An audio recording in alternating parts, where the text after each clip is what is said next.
Hello friends, Technique മലയാളത്തിലേക്ക് വീണ്ടും സ്വാഗതം. ഇന്ന് നമ്മൾ റിവ്യൂ ചെയ്യാൻ പോകുന്നത് ഷവോമിന്റെ ഏറ്റവും പുതിയ ബ്ലൂടൂത്ത് ഇയർഫോൺസ് ആണ്. നമ്മുടെ കയ്യിലുള്ളത് me neck band Bluetooth earphones pro variant ആണ്.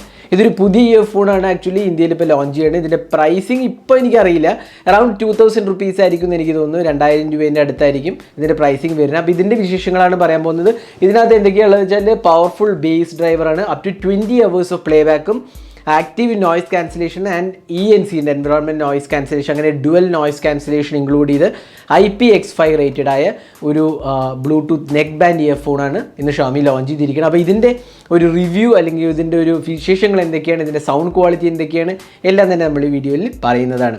അപ്പോൾ ഈ ചാനൽ ആദ്യമായിട്ടാണെങ്കിൽ ആ സബ്സ്ക്രൈബ് ബട്ടൺ പ്രസ് ചെയ്യാൻ മറക്കരുത്. അതേപോലെ തന്നെ ആ ബെൽ ഐക്കൺ ക്ലിക്ക് ചെയ്യുമ്പോൾ നമുക്ക് എല്ലാ വീഡിയോസിൻ്റെയും നോട്ടിഫിക്കേഷൻ കൂടെ ലഭിക്കുന്നതാണ്. അപ്പോൾ നമുക്ക് ഷവോമിൻ്റെ Mi Bluetooth neck band earphones pro വേരിയൻറ്റിൻ്റെ റിവ്യൂയിലേക്ക് കിടക്കാം.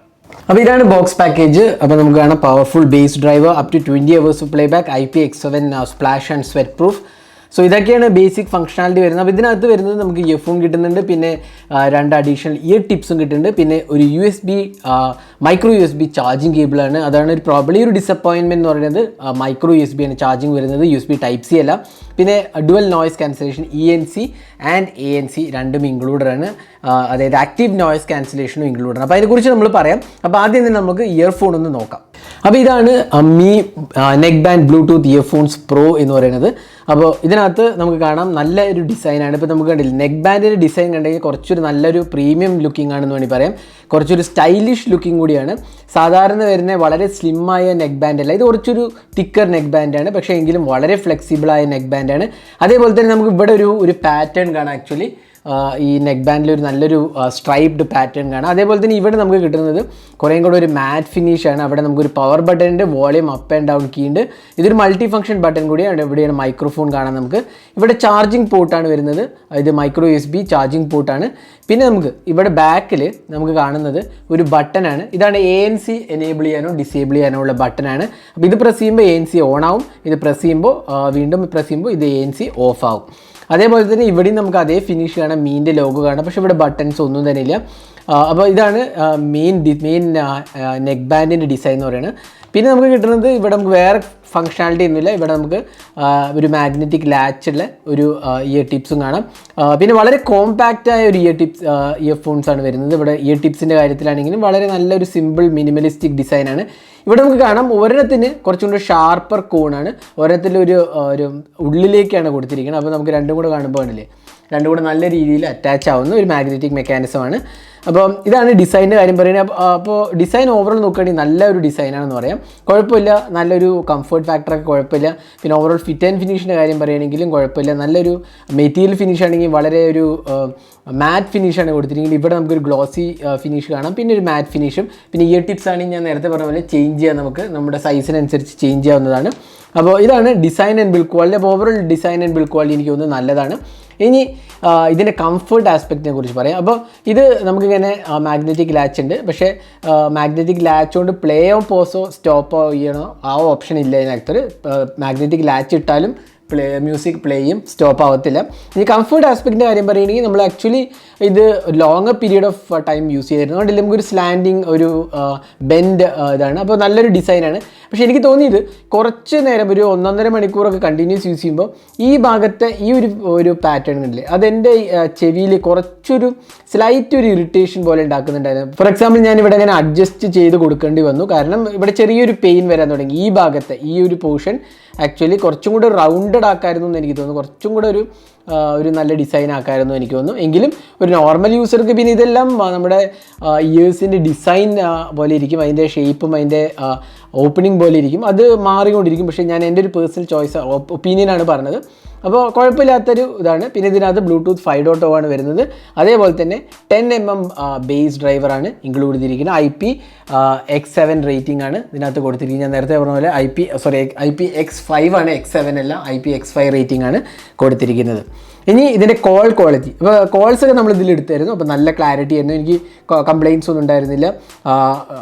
പിന്നെ ബാക്കി ഫോൺ അറ്റൻഡ് ചെയ്ത ആളും ഇഷ്യൂസ് ഒന്നും തന്നെ പറഞ്ഞില്ല. അപ്പോൾ നല്ലൊരു കോൾ ക്വാളിറ്റി എന്ന് പറയാം. കണക്ടിവിറ്റി ഇഷ്യൂസ് ഒന്നും തന്നെ നമ്മൾ നോട്ടീസ് ചെയ്തില്ല. ബ്ലൂടൂത്ത് റേഞ്ചും അത്യാവശ്യം കുഴപ്പമില്ല എന്ന് വേണമെങ്കിൽ നമുക്ക് പറയാൻ സാധിക്കും. ഇനി ഇതിൻ്റെ സൗണ്ട് ക്വാളിറ്റീൻ്റെ കാര്യം പറയാം. ഇതിനകത്ത് ബേസ് നല്ലൊരു ബേസാണ്, ആക്ച്വലി നല്ലൊരു ക്വാളിറ്റി ബേസാന്ന് പറയാം. നമ്മളിപ്പോൾ ഈ അടുത്ത് ബോട്ടിൻ്റെ ഒരു ഇയർഫോൺ റിവ്യൂ ഉണ്ടായിരുന്നു, 2000 രൂപേൻ്റെ ഒരു ഇയർഫോൺ. അതിൽ ഞാൻ പറയണ്ടായി ബേസ് മാത്രമേ മുൻതൂക്കം കൊടുത്തിട്ടുള്ളൂ. ഇവിടെ അങ്ങനെയല്ല, ഇവിടെ നല്ല ബേസ് ഉണ്ട്, ആക്ച്വലി ഒരു എബോ ആവറേജ് ബേസ് ഉണ്ട്. അതേപോലെ തന്നെ സൗണ്ട് ക്വാളിറ്റിക്ക് ഇമ്പോർട്ടൻസ് കൊടുത്തിട്ടുണ്ട്. അതുകൊണ്ട് നമുക്ക് ഒരു നല്ലൊരു ക്വാളിറ്റിയാണെന്ന് പറയാം. കാരണം ഓവറോൾ ഔട്ട്പുട്ടിൻ്റെ കാര്യം പറയുമ്പോൾ വോക്കൽസും നല്ല ക്ലിയറാണ്, ഇൻസ്ട്രുമെൻസും ക്ലിയറാണ്. അതേപോലെ തന്നെ ബേസിൻ്റെ കാര്യത്തിൽ അത്യാവശ്യം കുഴപ്പമില്ലാത്ത രീതിയിൽ ബേസും കൊടുത്തിട്ടുണ്ട്. അപ്പോൾ ഒരു ഓവറോൾ നല്ലൊരു ബാലൻസ്ഡ് ഉണ്ട് എന്ന് പറയാം. ബേസിൻ്റെ കാര്യത്തിലും പൊതുവേ ഈ പ്രൈസ് സെഗ്മെൻറ്റിലുള്ള ഇയർഫോൺസിനേക്കാളും ബേസ് ഉണ്ടെന്നാണ് എനിക്ക് തോന്നുന്നത്. പ്രത്യേകിച്ച് OnePlus ബഡ്സിനേക്കാളൊക്കെ ബഡ്സ് വയർല സീനേക്കാളും ബേസ് ഉണ്ടെന്നാണ് എൻ്റെ ഒരു പേഴ്സണൽ തോട്ട്. അപ്പോൾ അതുകൊണ്ട് തന്നെ സൗണ്ട് ക്വാളിറ്റീൻ്റെ കാര്യത്തിൽ എനിക്ക് തോന്നുന്നു നല്ല ഒരു സൗണ്ട് ക്വാളിറ്റിയാണ് ഓഫർ ചെയ്യുന്നത്. പിന്നെ ANC-ൻ്റെ കാര്യം പറയുന്നത് ഞാൻ നേരത്തെ പറഞ്ഞു, ആക്റ്റീവ് നോയ്സ് ക്യാൻസലേഷൻ ഉണ്ട്. അപ്പോൾ ഈ പ്രൈസ് സെഗ്മെൻറ്റിൽ ആക്റ്റീവ് നോയ്സ് ക്യാൻസലേഷൻ എന്ന് പറഞ്ഞാൽ ഒരു പ്രീമിയം ആക്റ്റീവ് നോയ്സ് ക്യാൻസലേഷൻ നമുക്ക് എന്താണെങ്കിലും കിട്ടത്തില്ല. ANC and ENC environment noise cancellation കോൾസിനും ആക്റ്റീവ് നോയ്സ് ക്യാൻസലേഷൻ ഉണ്ട്. അപ്പോൾ ആക്റ്റീവ് നോയ്സ് ക്യാൻസലേഷൻ്റെ പ്രത്യേകത എന്ന് വെച്ചാൽ ഈ ബട്ടൺ അമർത്തുമ്പോൾ നമുക്കൊരു 25 dB വരെ സൗണ്ട് എക്സ്റ്റേണൽ നോയ്സ് റെഡ്യൂസ് ചെയ്യും. ഫോർ എക്സാമ്പിൾ, പുറത്ത് നോയ്സ് ഒരു 40 dB ആണെന്ന് വിചാരിക്കുകയാണെങ്കിൽ നമ്മൾ കേൾക്കുന്നത് വെറും ഒരു 15 dB വരെ ഉണ്ടാവുള്ളൂ. ആ 25 dB അത് കുറയ്ക്കും. അതാണ് ഒരു ആവറേജ് ഈ ANC ചെയ്യുന്നത്. അപ്പോൾ ഒരു 300 dB പുറത്തെ സൗണ്ട് എങ്കിൽ ഒരു 275 വരെ അതിന് കുറയ്ക്കാൻ സാധിക്കും. അത്രേ ഇതിൻ്റെ ANC വർക്ക് ആവത്തുള്ളൂ. അതിലപ്പുറം ഇത് വർക്ക് ആവത്തില്ല. കാരണം ഇതൊരു ബേസിക് ANC ആണ് ഓഫർ ചെയ്യുന്നത്. അപ്പോൾ ഒരു 25 dB വരെ നമുക്ക് ഒരു ANC വർക്കാവും. അപ്പോൾ ഒരു പ്രോബ്ലി ഒരു ഫാൻ്റെ നോയ്സോ അല്ലെങ്കിൽ കാറ്റിൻ്റെ വിൻഡ് നോയ്സോ അങ്ങനത്തെയൊക്കെ നമുക്ക് ഇതിനകത്ത് ഫിൽറ്റർ ചെയ്യാൻ പറ്റും. പക്ഷേ ഹെവി നോയ്സ് ഒന്നും നമുക്ക് ഇതിനകത്ത് ഫിൽറ്റർ ചെയ്യാൻ പറ്റില്ല. അപ്പം എന്നാലും ANC എന്ന് പറഞ്ഞാൽ ഈ പ്രൈസ് സെഗ്മെൻറ്റ് എനിക്ക് തോന്നുന്നു പ്രൈസ് അറൗണ്ട് 2000 rupees ആയിരിക്കും എന്ന് എനിക്ക് തോന്നുന്നു. അപ്പോൾ ആ പ്രൈസ് സെഗ്മെൻറ്റിൽ തീർച്ചയായിട്ടും എനിക്ക് തോന്നുന്നു ANC ഫംഗ്ഷനാലിറ്റി നല്ലതാണ്. പിന്നെ ബാറ്ററി ലൈഫിൻ്റെ കാര്യം, ഇതിനകത്ത് 20 മണിക്കൂറാണ് at 50% of the volume play back കിട്ടുന്നത്. അപ്പം 20 മണിക്കൂർ 50% കിട്ടുമെന്ന് പറയുകയാണെങ്കിൽ ഫുൾ വോളിയത്തിലാണ് പ്ലേ ചെയ്യണമെങ്കിൽ പ്രോബ്ലി ഒരു 10-11 hours അല്ലെങ്കിൽ 12 hours ഒക്കെ നമുക്ക് കിട്ടുള്ളൂ. എങ്കിലും അത് ഡിപ്പെൻഡ് ചെയ്യും, സൗണ്ടും അതിൻ്റെ ബേസും അങ്ങനത്തെ കാര്യങ്ങൾ. ANC ഓൺ ആക്കുകയാണെങ്കിൽ കുറച്ചും കൂടെ ബാറ്ററി കൺസ്യൂം ചെയ്യും. ANC ഓഫ് ആക്കുകയാണെങ്കിൽ കുറച്ചും കൂടെ ബാറ്ററി ലൈഫ് കിട്ടും. പക്ഷേ ഇതിനകത്ത് 2 പോരായ്മ എനിക്ക് തോന്നിയത്, ഒന്ന് ഇതിനകത്ത് ഫാസ്റ്റ് ചാർജിങ് ഇല്ല. അതായത് 1.5 hours എടുക്കും ഫുൾ ചാർജ് ചെയ്യാൻ. അതുകൊണ്ട് തന്നെ ഫാസ്റ്റ് ചാർജിങ് ഇല്ല. പ്രോബ്ലി OnePlus-ലൊക്കെ നമ്മൾ ഫാസ്റ്റ് ചാർജിങ് കണ്ടതാണ്, 10 minutes of charging 10 hours play back കിട്ടുന്ന ആ ഓപ്ഷൻ ഇതിനകത്ത് കണ്ടില്ല. രണ്ടാമത്തെ ഒരു ഡൗൺ സൈഡ് എന്ന് പറയാവുന്നത് ഇതിൽ USB Type-C ഇല്ല, മൈക്രോ USB ആണ്. അപ്പോൾ ഈ 2 ഓപ്ഷൻ എനിക്ക് തോന്നുന്നു ഈ പ്രൈസ് സെഗ്മെൻറ്റിൽ അവൈലബിൾ ആണ്, പക്ഷേ ഇതിനകത്ത് കൊടുത്തിട്ടില്ല. പക്ഷേ ഓവറോൾ നോക്കുകയാണെങ്കിൽ കംഫർട്ട് ലെവൽസിൻ്റെ കാര്യത്തിലും സൗണ്ട് ക്വാളിറ്റീൻ്റെ കാര്യത്തിലും അതേപോലെ തന്നെ ANC-ൻ്റെ കാര്യത്തിലും പിന്നെ ലൗഡ്നെസ്, ടോട്ടൽ ലൗഡ്നെസ്സും നല്ലതാണ്. അതേപോലത്തെ ലേറ്റൻസി നല്ല നമ്മൾ ലേറ്റൻസി വളരെ മിനിമലാക്കാൻ വേണ്ടിയിട്ടുള്ള ഒരു എഫേർട്ടും ഇതിനകത്ത് കൊടുത്തിട്ടുണ്ട്. അപ്പോൾ ലോ ലേറ്റൻസിയാണ് വരുന്നത്. അപ്പോൾ എല്ലാം കൊണ്ട് തന്നെ നല്ലൊരു ഇയർഫോണാണ്. ഈ 2 പോരായ്മകൾ മാത്രമേ എനിക്ക് ഇതിനകത്ത് തോന്നിയുള്ളൂ. അപ്പോൾ നല്ലൊരു ക്വാളിറ്റി ഇയർഫോൺസാണ് നമുക്ക് തീർച്ചയായിട്ടും പറയാൻ സാധിക്കും. അപ്പോൾ ഇതായിരുന്നു ഇതിൻ്റെ ഒരു ഡീറ്റെയിൽ റിവ്യൂ.